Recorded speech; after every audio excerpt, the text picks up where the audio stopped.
Okay, now you can see my screen, I'm sure.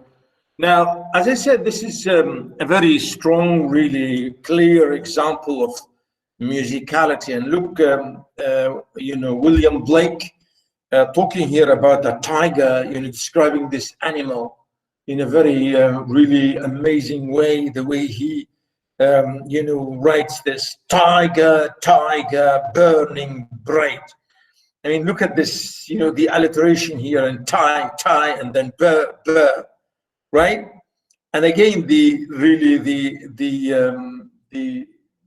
real, really, again, going up and down, up and down, up and down here. I'm saying this is the musicality.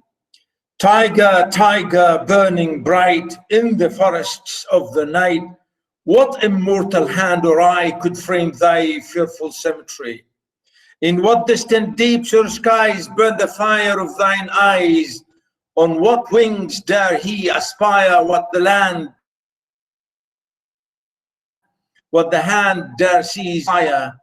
And what shoulder and what art could twist the sinews of thy heart? And when thy heart began to beat, what dread hand and what dread feet? What the hammer and what the chain? In what furnace was thy brain? What the anvil, what dread grasp dare its deadly terrors clasp? When the stars threw down their spears and watered heaven with their tears, did he smile his work to see? Did he who made thee, who made the lamb, made thee? Tiger, tiger, tiger, burning bright in the forests of the night, what immortal hand or eye dare frame thy fearful symmetry? I mean, really, there's nothing except musicality here in this poem. He's asking about this tiger, it's this very strong animal here, and the way describing this, whether it's a real animal or like a statue or like a sculpture, the way he describes his body, the body of this animal. And again, you say burning bright, again the forests of the night, again what immortal hand or eye could frame thy fearful symmetry? Who can create such an amazing balance here? Symmetry means, equilibrium, or what we say, balance here. The mortal hand or eye could frame, your absolute lovely proportion. Again, he goes on to describe this immortal deeps or skies. Again, look how much really the poet here is emphasizing this musicality by asking questions. What, so many words he's repeating. The whole poem is saying what, what distant deeps or skies burnt the fire of thine eyes? What wings dare he aspire? What the hand dare seize the fire? Again, see the beauty, is comparing the beauty of this, animal, or the beauty of the eyes of this tiger, this animal, to the, the darkness. Again, saying, notice, distant deeps or skies. Look at this vast contrast really here. What wings dare he aspire? What the hand dare seize the fire? Again, here comparing it to angels and figures in heaven or something. Again, you see what as dare he? Again, what hand dare seize the fire? Again, is he talking about a real animal, or a smith, or a blacksmith, or a maker, or a man who's making this sculpture or this statue of iron to make this tiger looking, strong animal?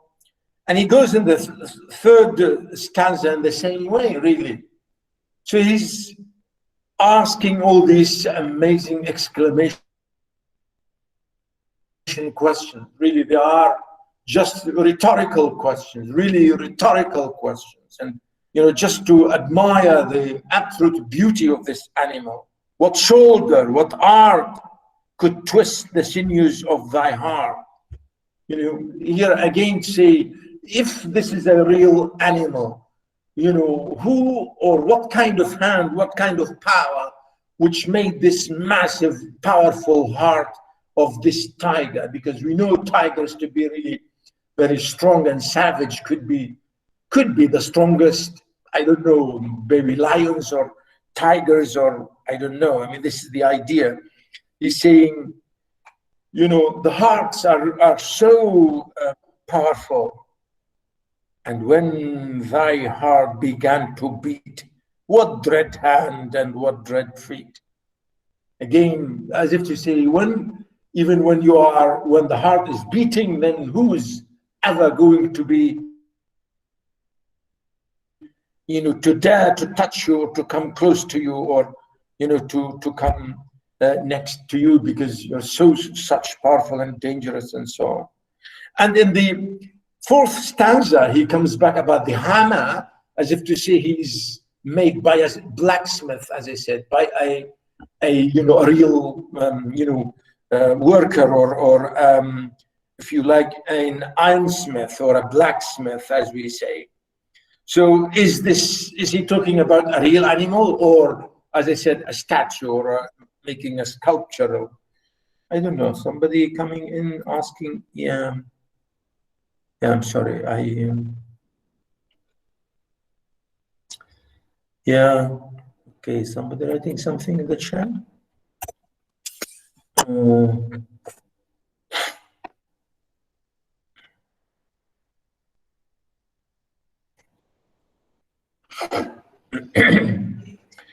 Okay, so I was,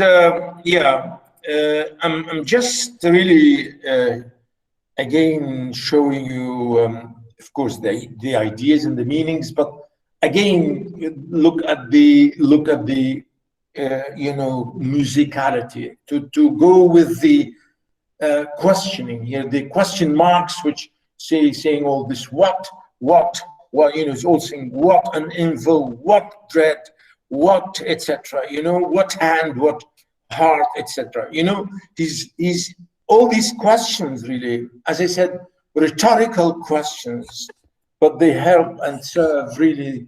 The main purpose here is, the tempo and the real beating, if you like, of all the beat, the dum, the dum, the dum.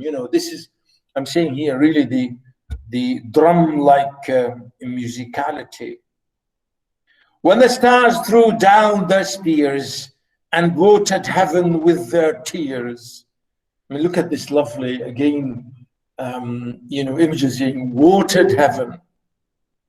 Did he smile his work to see? Again here, notice here, he, capital H, meaning God, as if to say, when God made you, did he smile to say, wow, what a great creation I've done?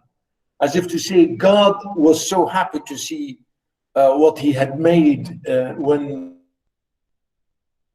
he made you, that's what he's saying. Did he smile? Did he smile his work to see? Did he who made the lamb make thee? As if to say, what a sharp contrast between, because as we say, of course, la ilaha illallah, so the idea that he's saying God so powerful that, to make such a big, powerful creature compared to this meek and really weak and really simple and really naive lamb who is absolutely harmless creature, the lamb, right? And here he's saying, did he who notice again, this is the idea, did he who made the lamb make thee? Means, is that really possible? That God is so lovely and to create such creatures, to make such a powerful creature like you, So really, boys and girls, here, this poem is lovely because of the musicality. 70% of the beauty of this poem is because of the musicality and the choice of the words and the language used here and the rhyme again, you know, the rhyme there all the time. Skies, eyes, aspire, fire. You can see it here, you know, all in, you know, couplets, art, heart, beat, feet, chain, brain, gas, baths, you know, all in couplets, which is really lovely, absolutely lovely poetry by William Blake. I told you, William Blake, I think he was, as I said, I think he was the master of all those romantic poets. Now, here I told you, again, I will show you another example by our friend William Wordsworth. William Wordsworth, and here to come back to my exam, many of you, I told you this, maybe those people I told before, when you mention the writer's name, mention his family name. Don't say to me, William. Those of you who wrote to me, William, I crossed it. Never say the first name for an author, for a writer, never. Either the full name, William Wordsworth, or Wordsworth, but not William. Never William on his own, never. Why? That's it, because that's how the English people, the English culture, the English language uses names. Don't argue. William Wordsworth gave us a lovely poem here. Again, really, it's called here, The Solitary Reaper. Is a beautiful example of, again, musicality. And the beauty of this poem is itself, the music itself is the subject of the poem.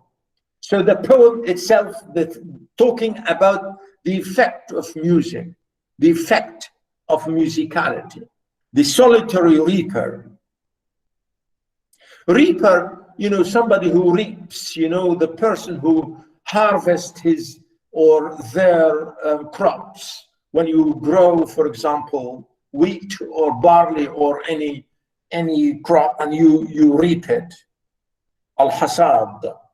So here, solitary reaper, really a young lady who is reaping on her own, lonely girl working in the field. The solitary reaper.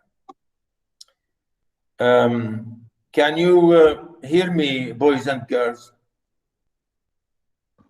Yes, doctor. Yes, doctor. You okay? Is my voice too loud, or I'm getting excited? No, It's clear. Very good, very good. Now here really our friend, as I said, the subject of this poem is music and musicality. Behold her single in the field, behold her single in the field, yon solitary highland lass, reaping and singing by herself. Stop here, or gently pass. Alone she cuts and binds the grain and sings a melancholy strain. Oh, listen, for the veil profound is overflowing with the sound. No nightingale did ever chaunt more welcome notes to weary bands of travelers in some shady haunt among Arabian sands. A voice so thrilling never was heard in springtime from the cuckoo bird, breaking the silence of the seas among the farthest Hebrides.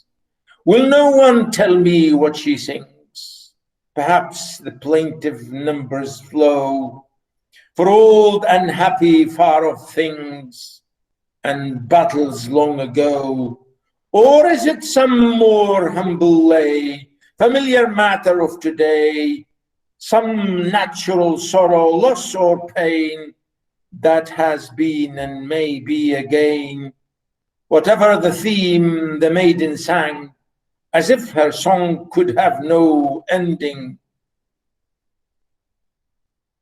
I saw her singing at her work, and over the sickle bending. I listened motionless and still, and as I mounted up the hill, the music in my heart I bore, long after it was heard no more. Now, again, I gave you a little summary here. I think you can see it here quickly, and I think I explained it, briefly. As you can see, this is really an amazing, story, as I can see here.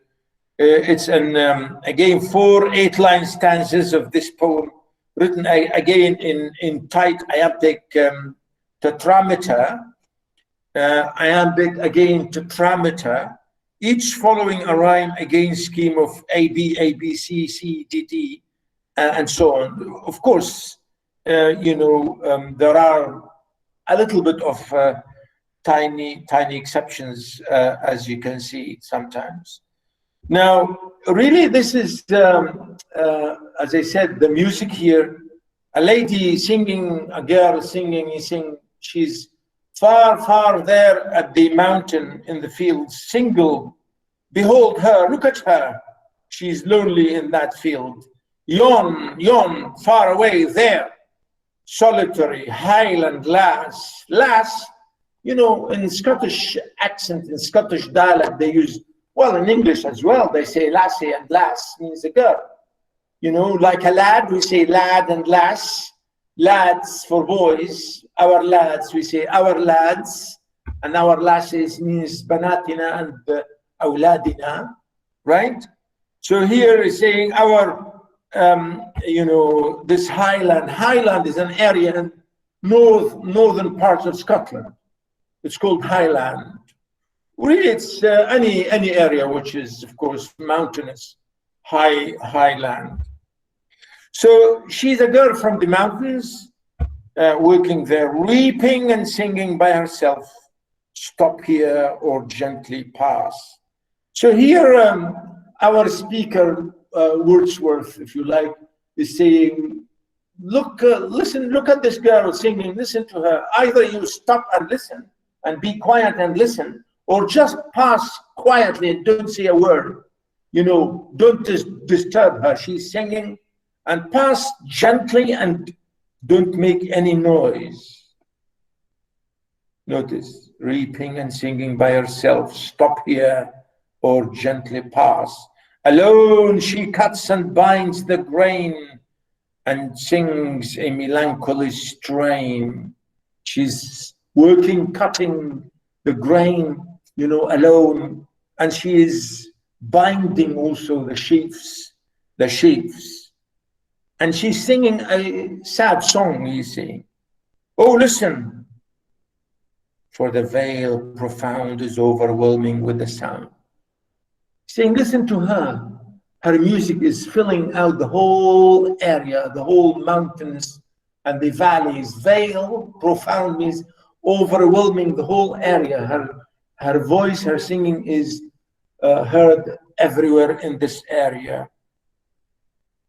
No nightingale did ever chaunt more welcome's notes to weary bands. He said, nightingale, this, as we say in Arabic, I think we say al-balabil or al-bulbul, or I don't know, maybe some other words. That they are known to be to sing lovely music, if you like, or the way the sounds they make, so lovely. And using the word chaunt, to sing. No birds, no nightingale did ever sing like her. More welcome notes to weary bands. As if to say here, he's comparing her to those travelers in the deserts, in the Arabian deserts, he said. And sometimes these nightingales will sing and will give company to these lonely travelers or isolated travelers. And weary means tired travelers. Among Arabian sands, a voice so thrilling never was heard in springtime from the cuckoo bird. You know, again, he compares her voice to other lovely tiny birds, cuckoo birds, you know, in other parts of the world. You know, you can use this as an example of tiny, nice, lovely musical birds breaking the silence of the seas among the farthest Hebrides. Hebrides, again, the stretch of islands, many, many, many islands to the western side of Scotland. Western and northern, I think, western and northern Scotland, you know, the very high, near Shetland, really, it's above Scotland, you have Shetland. And, you know, it's you know, as if to say here, Hebrides means all those many, many, many smaller and tiny islands. And he's saying these, you know, like the lovely, quiet and absolutely beautiful. Among the farthest Hebrides, you know, these, as I said, far, far away islands in the Hebrides. Will no one tell me what she sings? And this is the funny thing. He can't understand what she's singing. You know, can anybody tell me what she's saying? I can't understand her language. Perhaps the plaintive numbers flow of old, unhappy, far-off things and battles long ago. I can't understand what she's singing, but I love the sound. I love the music. Can you tell me what is she, you know, what really she is saying here? What kind of music? Maybe she's singing about an old song, about sad old song, about battles, about soldiers, about dead people, about what kind of language, what kind of thing is she's you know, saying here. Plaintive numbers means absolutely simple, lovely, romantic. Numbers here means songs or words or the language she's using or the tunes that she's repeating or the words she's repeating. Or is it some more humble lay? Or maybe is this a very normal vernacular old dialect language, vernacular maybe local kind of language which I can't understand. Lay means very ordinary people. Humble lay means absolutely down to earth, normal people, normal language, or normal language which I can't understand maybe. Familiar matter of today. Maybe it's familiar to those people, not to me. You know, I can't understand it. Maybe this is something very close to those people there in that area. Some natural sorrow, loss, or pain that has been and may be again. Maybe I can't understand. Maybe something about, could be sad, could be lost, could be painful, could be, you know, something that she has lost or has been in the past or still is, or I don't know. Can anybody tell me? Whatever the theme, the maiden sang as if her song could have no ending. He said, I don't care what she's saying. Whatever she's saying, she's saying. But to me, it's so beautiful and so lovely, and it will never end. To me, the effect of this music is unbelievably permanent. Permanent. I saw her singing at her work. And here he comes back again to repeat what she's doing. Say, yeah, I saw her bending over her sickle. You know, sickle, which is, you know, this little tool with big mouth, you know, to cut, to, you know, to grasp or to catch the grain. I saw her singing at her work, and over the sickle bending, I listened motionless and still. And as I mounted up the hill, the music in my heart I bore, long after it was heard no more. I will never forget that music. And the funny thing, he could not understand a word of what she was saying. So the whole poem here is, as I said, is about musicality and about music, the effect, the power of music into our ears. And I think that's true. I think that's true, absolutely. That's why today, for example, boys and girls, we all dance to French music, to Indian music, to Turkish, to Kurdish, to Russian music, to any music, or even to the songs. Even we can't understand the language, but we still dance to that music and the words, because even if we don't understand them, because we are responding to the musicality. And that's why we say really music is the language of the world. It's absolutely the language of the world. We all understand the same language. Everybody. I think also creatures and animals, honestly, even animals understand music. Absolutely. So that's what he's saying here. And I think I believe him in so many ways. Now, I will move to the next point really here today is the question of the sonnet. Again, I must correct some of you in the exam. They use the word sonnet to mean any poem. Well, it's wrong. Wrong. A sonnet, a poem doesn't mean sonnet. A sonnet and a poem are not equal. They are not synonym words. They are not synonyms. They are not synonyms. Sonnet doesn't mean a poem, and poem means a sonnet. Yes, a sonnet is a poem, one kind of poem. But don't say to me a sonnet to mean any poem. No. Some of you made this mistake in the exam.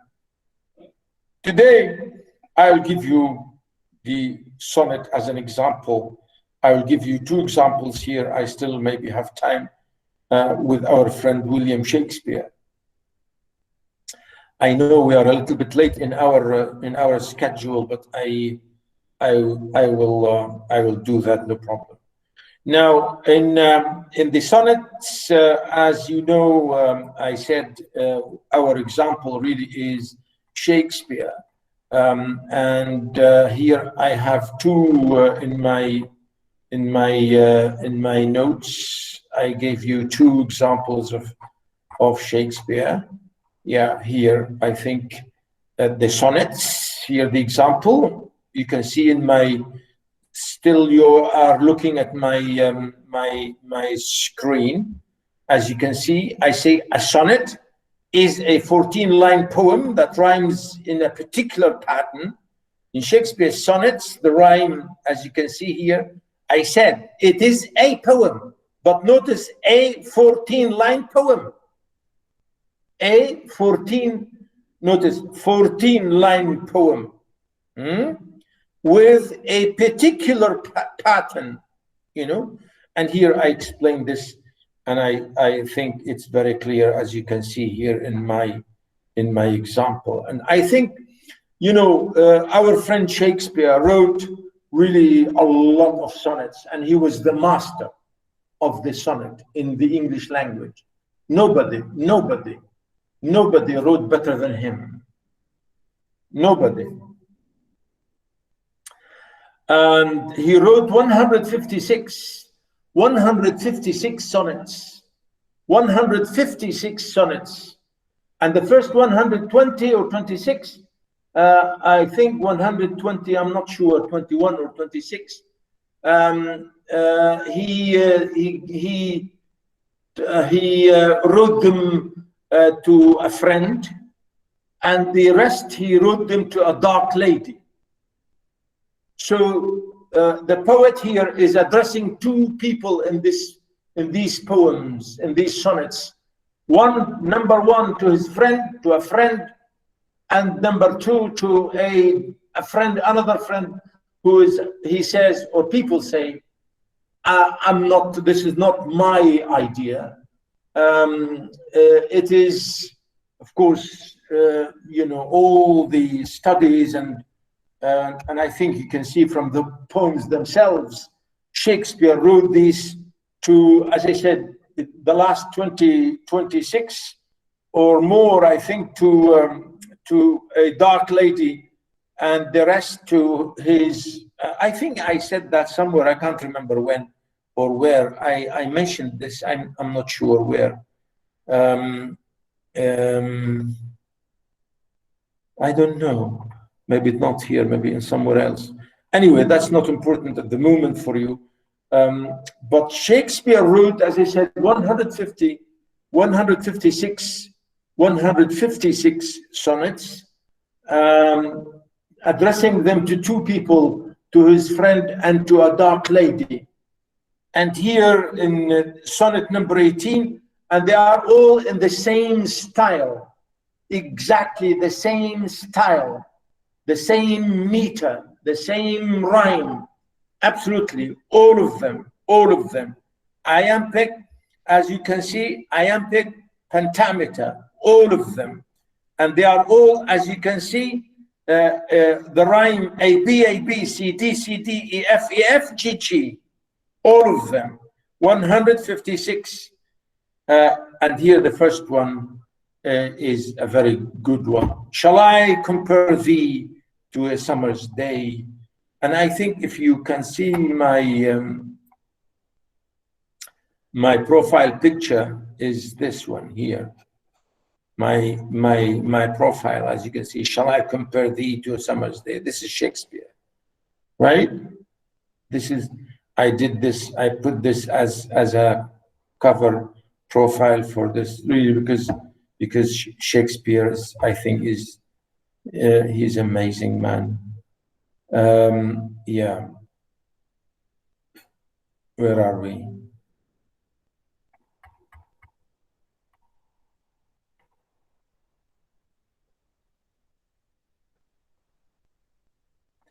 Yeah.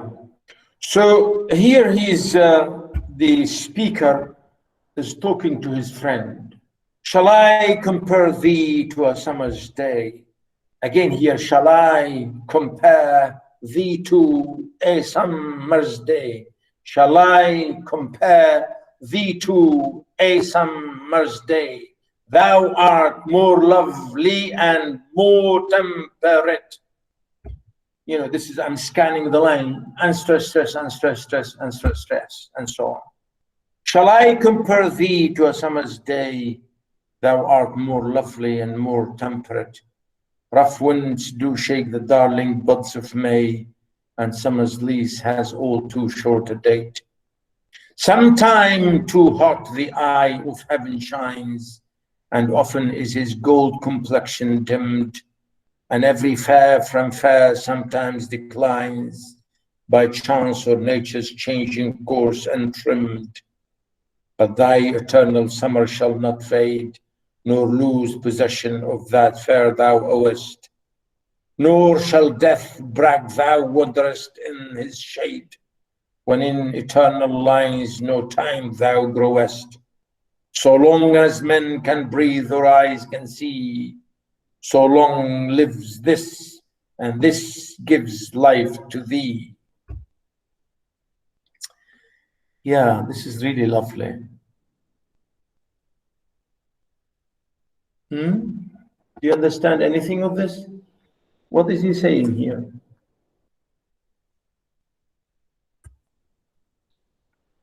Huh?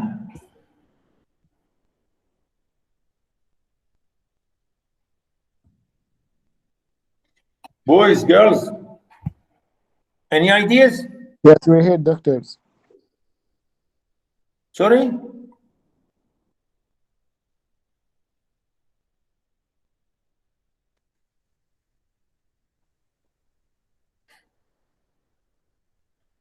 So the speaker here is comparing his friend to a summer's day. Why a summer's day? Because, as you know, I told you maybe before, in British weather, in Britain, in Europe in general, really it's very cold and you know, rain and cloudy and rain and snow and so on all the time. So that's why, you know, the beauty for them, or beauty for them, is the summer. You know, a summer's day to them is the most beautiful thing.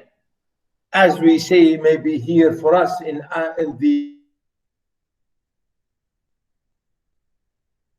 this part of the world, really, we day of raining. When we have rain or snow, we say, wow, this is lovely, because we always have the sun. So our beautiful day, we say, if I will say to you, shall I compare thee to a winter day? Instead of saying, shall I compare thee to a summer's day? Right? So he said, can I compare you to a lovely, beautiful summer's day? You are more lovely, you are lovelier. Notice, thou art more lovely and more temperate. You know, the temperature of that day and the loveliness of that day and the beauty of that day is completely, you know, clear and overwhelming.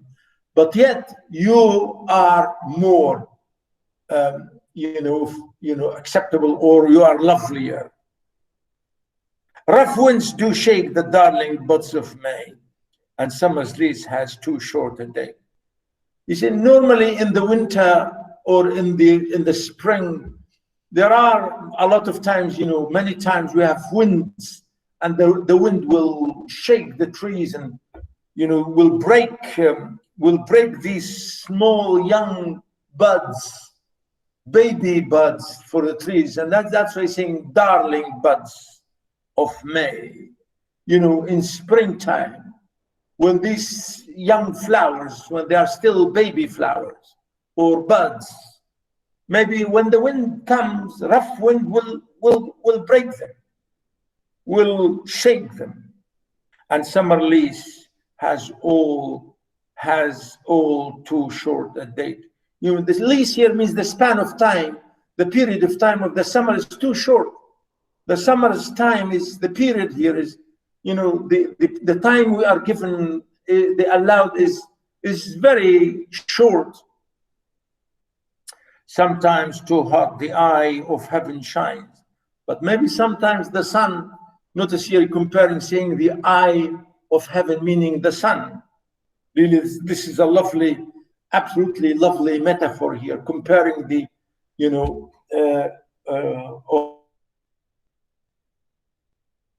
or using again the eye of heaven, even here really personification, meaning the sun is shining sometimes could be too hot, and often is his golden complexion dimmed.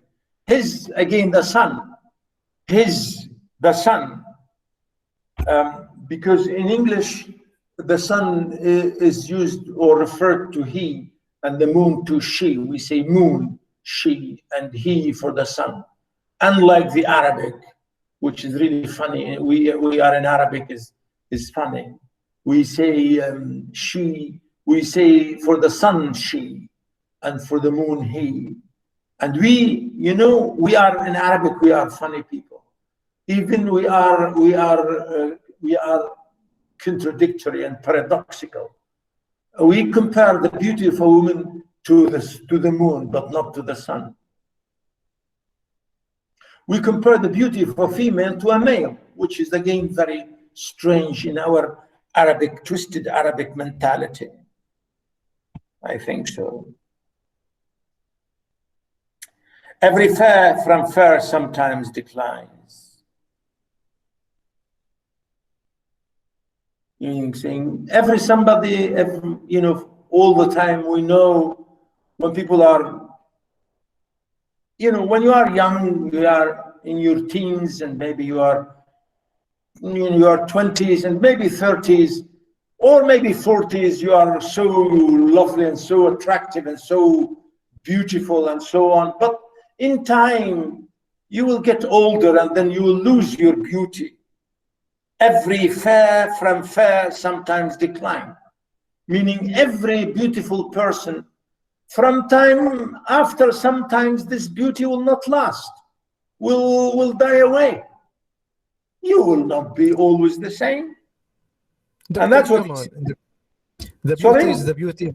The beauty is the beauty of the soul, Doctor. This is what we believe. Muhammad. Muhammad.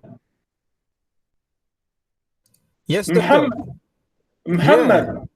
This is what we believe, Doctor. This is what we believe. When you are, It's the when inner you, beauty.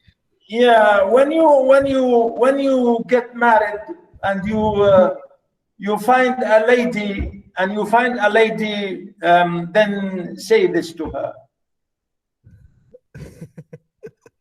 Okay. Now you are putting me in a tough spot, Doctor. Yeah. Anyway, yeah, okay, I understand. Now, the idea really here, he's saying that no matter what, people with beauty or beauty will not last, And that's what he means. Every fair from fair declines. He said sometimes. Sometimes. But he's saying, but by chance of nature's changing course and trend, because he's saying, because this is how nature is. We, look at me now, I'm in my 60. If you see me in my 20, you say, whoa, that's not Dr. Mahmoud. The idea that we change according to time, he said, changing course, because he's saying nature, nature's course. This is how we are, how nature is, really. This is how nature is. Actually, I want to, I have my book here. I have, it's really funny. Let me, let me just. Doctor? Yeah? Show us how you look when you was 20. I have my book with me here, and funny enough, this is my book. Okay. I'll show you my book. Right? I don't know, did I show you this before? Let me show you. Let me share this with you. And this is funny, by the way. This is only a little joke, huh? Don't think I'm showing off or anything. Where is it? Let me see. Let me show you something.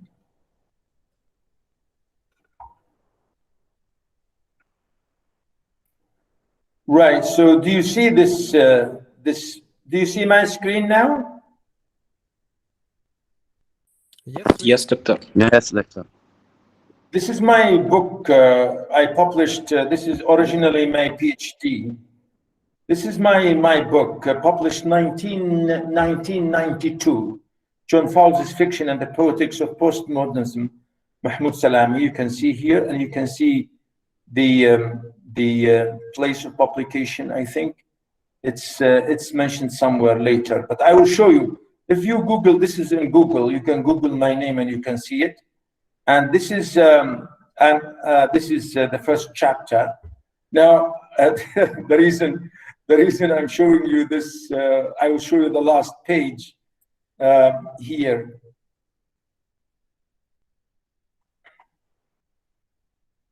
Oh, wow. You look handsome, Doctor. Oh. Oh my God, Doctor, oh my God. You see, I look like an Indian actor.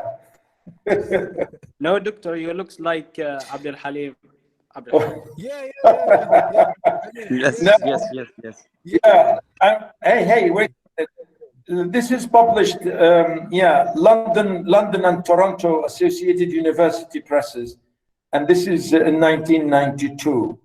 So this is my short little biography. This picture when I was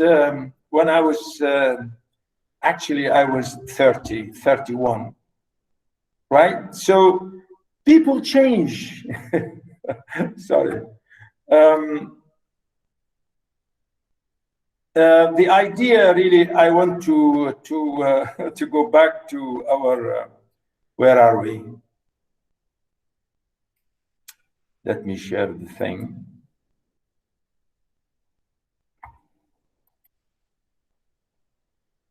We think nature change, he said. Nature change, you know, we naturally we change. But he said, but thy eternal summer shall not fade. Oh, he's saying to him, you will never change.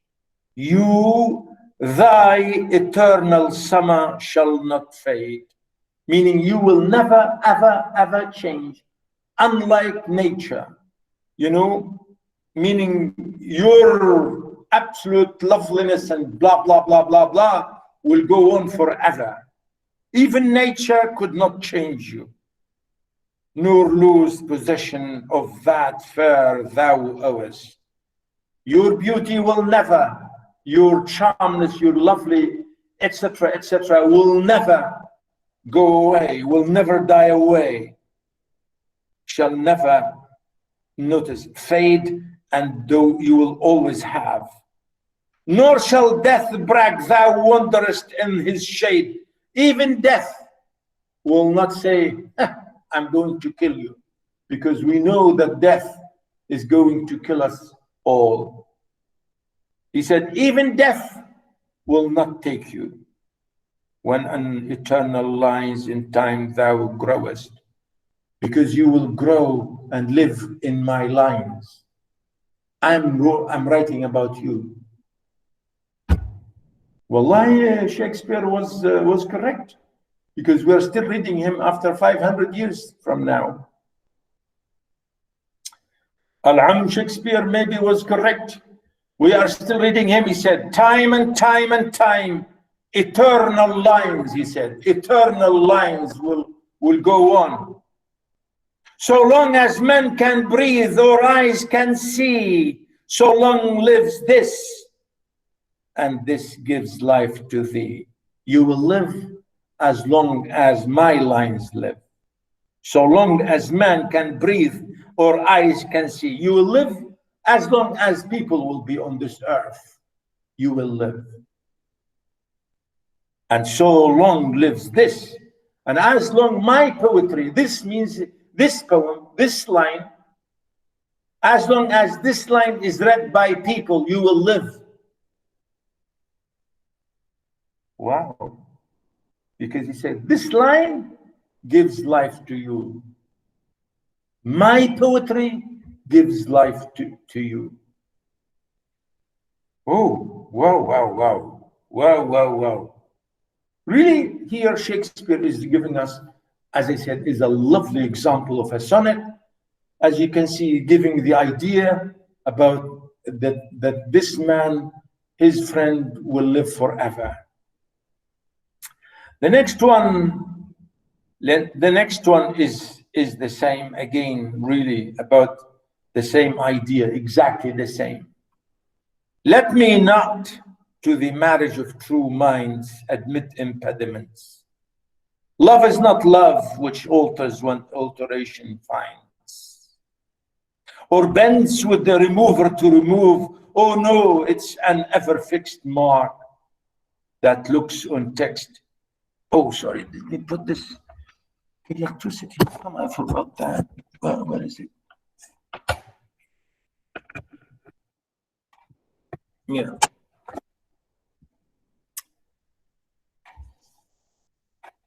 That looks on tempests and is never shaken. It is the star of every wandering bark, whose worst unknown, although his highs be taken.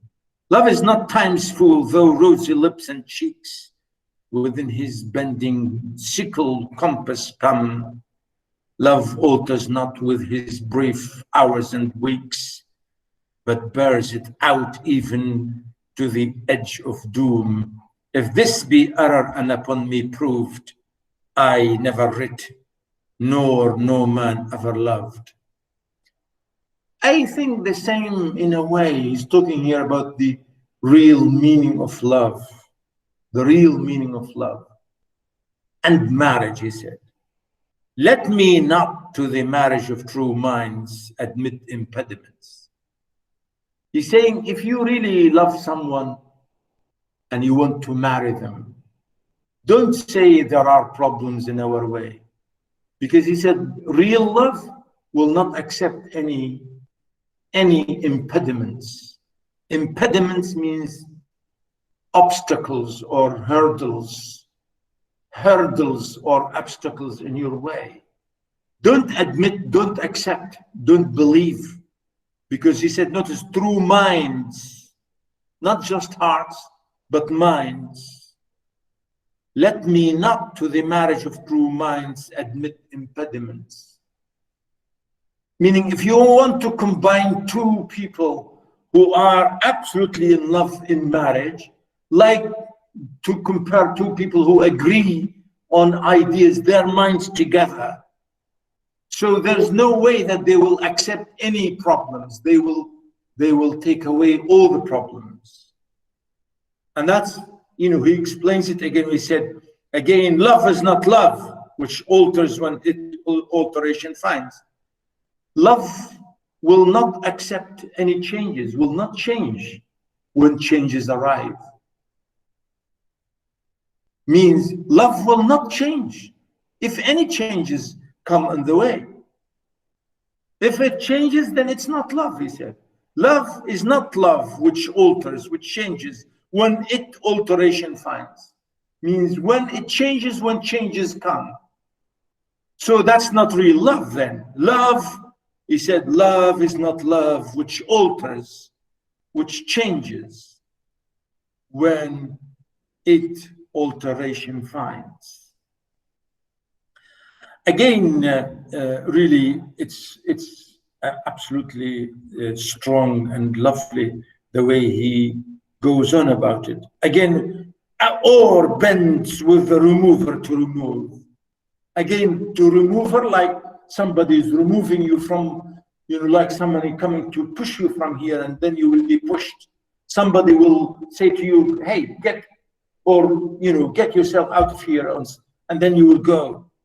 So as if somebody will take you in the road or take you in the way, then you accept it. He's saying, no, that's not the case. You should not bend in front of removers who want to remove you from the way or remove you from where you are. Oh, no, he said. It is an ever fixed mark. Love is something like a permanent mark, he said. Like a mountain, like a massive rock, which will never change, he said. A fixed mark that looks on tempests and is never shaken. Like those here in Oman, you have a lot of them here. And if you go to Muscat and Al-Matrah area, you find above, on the top of these top mountains, you can see a nice, like tiny castles or tiny landmarks, or Yeah, you are right, doctor. Yeah, in the mountain they are a small castle. Yeah, They take a round shape above the mountains. You can find them a lot in Muscat and Matrah. Exactly. And most of them, they were used as marks for the ships, to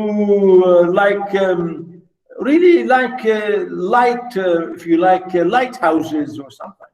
Sometimes like lighthouses, to show, to indicate, to give directions to the sea, to the ships at sea. And he's saying he's saying that love should be like this fixed, absolutely strong castle, or like a lighthouse, as if to say, shaken, never shaken. Notice that looks on tempests and is never shaken, which faces rough sea, but will not be shaken. Tempests, awasif, those absolutely strong, maybe dangerous, winds and could be rainy, horrible winds. And that's what he said. Again, to give, again, it's the star to every wandering bark. Bark here means a ship in the sea, wandering, traveling. And these like these, fixed stars in the sky, so you can tell your way by looking up to the sky. Then you know how to travel in the sea, in the middle of the sea. And people still, I know many people can tell by looking at the sea, the directions and things like that. And that's what means bark here, means really the wandering or the ship at the sea. Whose worth unknown, although his height be taken. Maybe you don't know the value of this, how valuable this thing is, but maybe later on, of course, you will know. Although his height be taken, love is not time's fool, though rosy lips and cheeks within his bending sickle's compass come.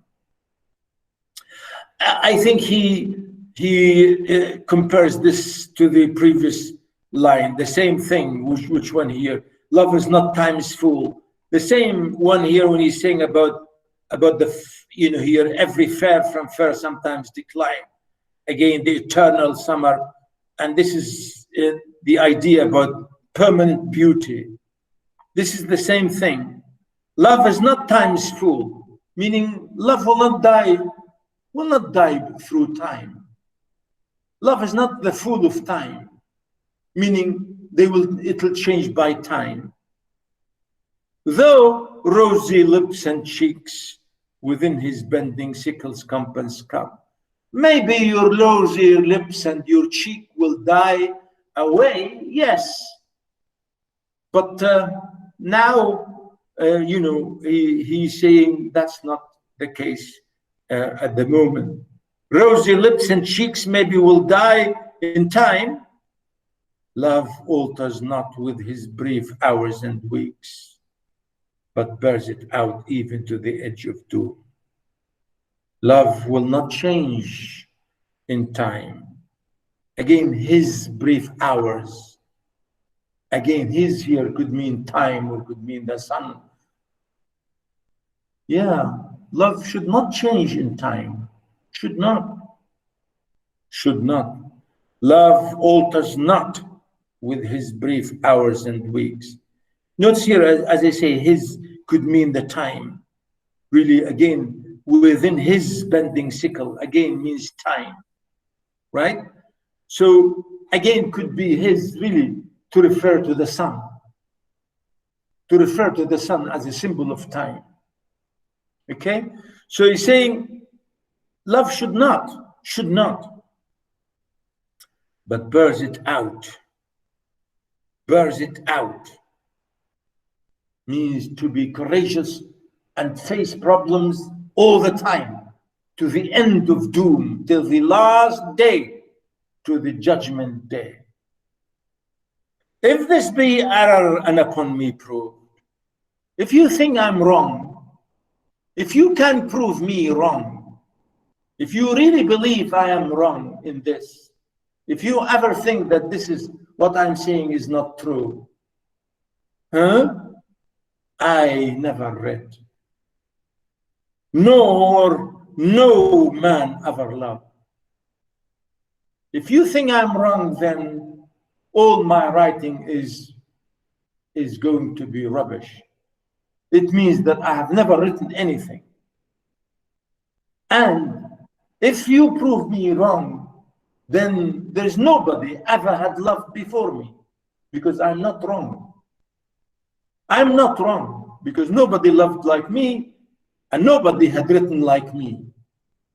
Oh, if this be error and upon me proved, if you think what I'm saying is wrong, and you prove it to be wrong, and you can prove it, on me that this is wrong, then I will, as to say, I will stop writing, and so on. Oh, what a lovely thing, Shakespeare. You are a great man, Shakespeare. Really, this is a very good example of Shakespeare's sonnets. Maybe I'll give you another tiny sonnet. Well, maybe not tiny, but it's a lovely one.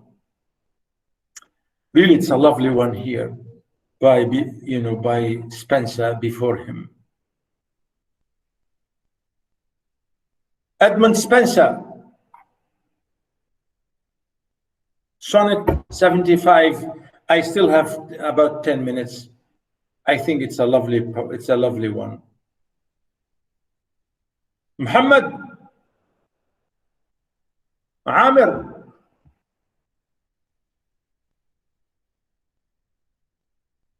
Hello? Yes, doctor, we are here. Yeah. Do you know this sonnet here? By Spenser.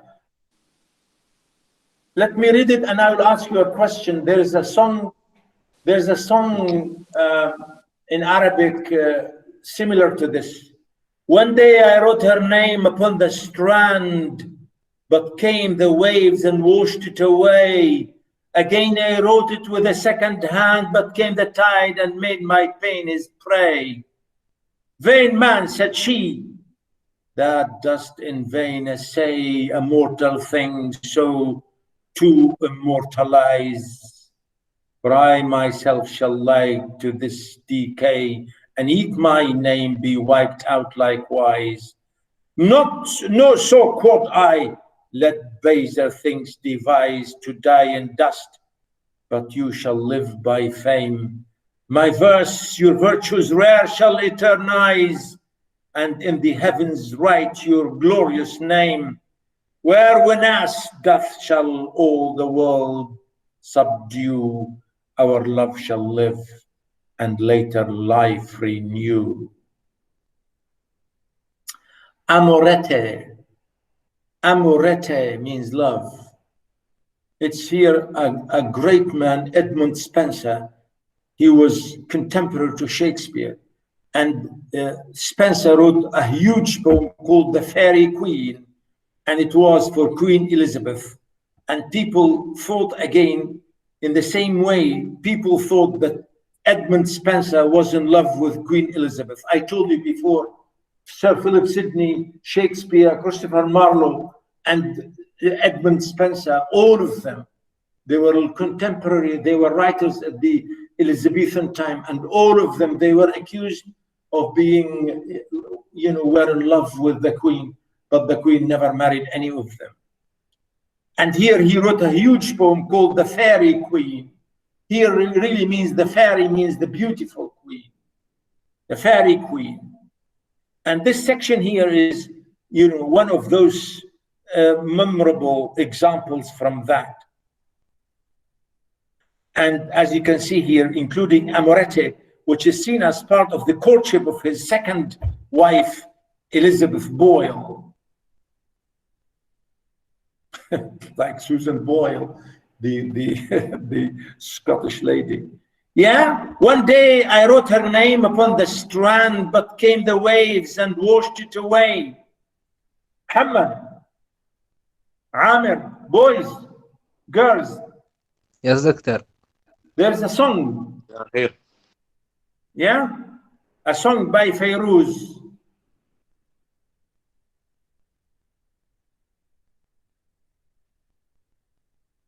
Anybody?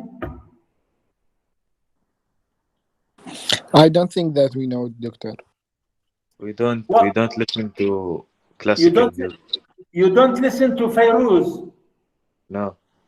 Oh, come on, boys. Doctor, we Doctor, are a new I generation. listen to Beethoven.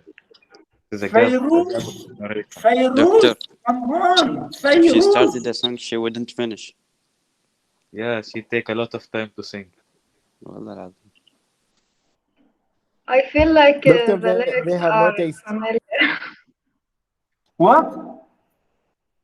I feel like the lyrics are familiar, but I can't recall the song. Is it الشطآن?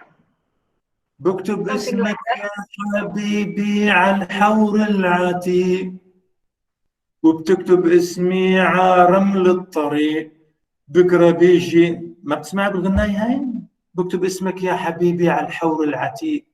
يا سلام يا سلام يا سلام يا دكتور، يا سلام. بالله يضرك. بكتب اسمك يا حبيبي على الحور continue العتيق. ها؟ continue دكتور. Go ahead. I'm a terrible singer. I never sing. It's really amazing. This is a very lovely song. بكتب اسمك يا حبيبي على الحور العتيق، وانت بتكتب اسمي على رمل الطريق، بكره بتشتت الدنيا. ها؟ اسمي بينمحى واسمك بيضل مدري ايش. Come on, this is the same. Yeah. Yes, absolutely. Wow. Yeah, absolutely يا محمد. Yeah, this is the song. بكتب اسمك يا حبيبي على الحور العتيق. Yes, this is absolutely lovely, lovely. It's the same story. One day I wrote her name upon the strand. I wrote her name on the beach, but came the waves and washed it away. Yet again I wrote it with a second hand, but came the tide and made my pains his prey. It's similar. So he was writing her name on the beach, and every time the waves come and they take her name, and he writes it again, and then notice, but came the tide and make my pains prey. Every time I write her name, the waves come and then they take it away. Vain man, said she, thou dost in vain essay. As if to say, she's saying to him, come on, you arrogant man. You are wasting your time and your efforts. You will never succeed in this business. A mortal thing so to immortalize. You can't immortalize me because I'm mortal. For I myself shall like to this decay, and eke my name be wiped out likewise. Because I'm going to die, you can't immortalize me. You can't make me, forever. Because I'm going to die anyway, and my name, before my name you can wipe my name also. No, so quote I, let bather things devise. Then he said, no, no, no. I will tell you, your name will live forever, to die in dust, but you shall live by fame. Doctor. Yeah? I am sorry to say this, but the time. I know. Wallahi, I know. I am really sorry. Come on, no, Faiz. I know. No, Faiz, look, please. Come on, Faiz. No. So Only 1 minute. Hey. Only. Shame on you, Faiz. Continue, it's okay. No, it's okay. I mean, I took only 1 minute extra, no problem. And I know that you have no lecture at this time, so don't tell me. Let me finish. To die in dust, but you shall live by fame. My verse, your virtues rare shall eternalize, and in the heavens write your glorious name. Again, it's the same like Shakespeare's line. He said, I will write your name in heavens forever. I write your name for good. Where when asked death shall all the world subdue, our love shall live, and later life renew. It's the same line like Shakespeare's line. Say, our love will live forever, and so on. Okay, boys and girls, thank you for being patient with me today. And I will continue next time. I will stop recording. And if you have any questions,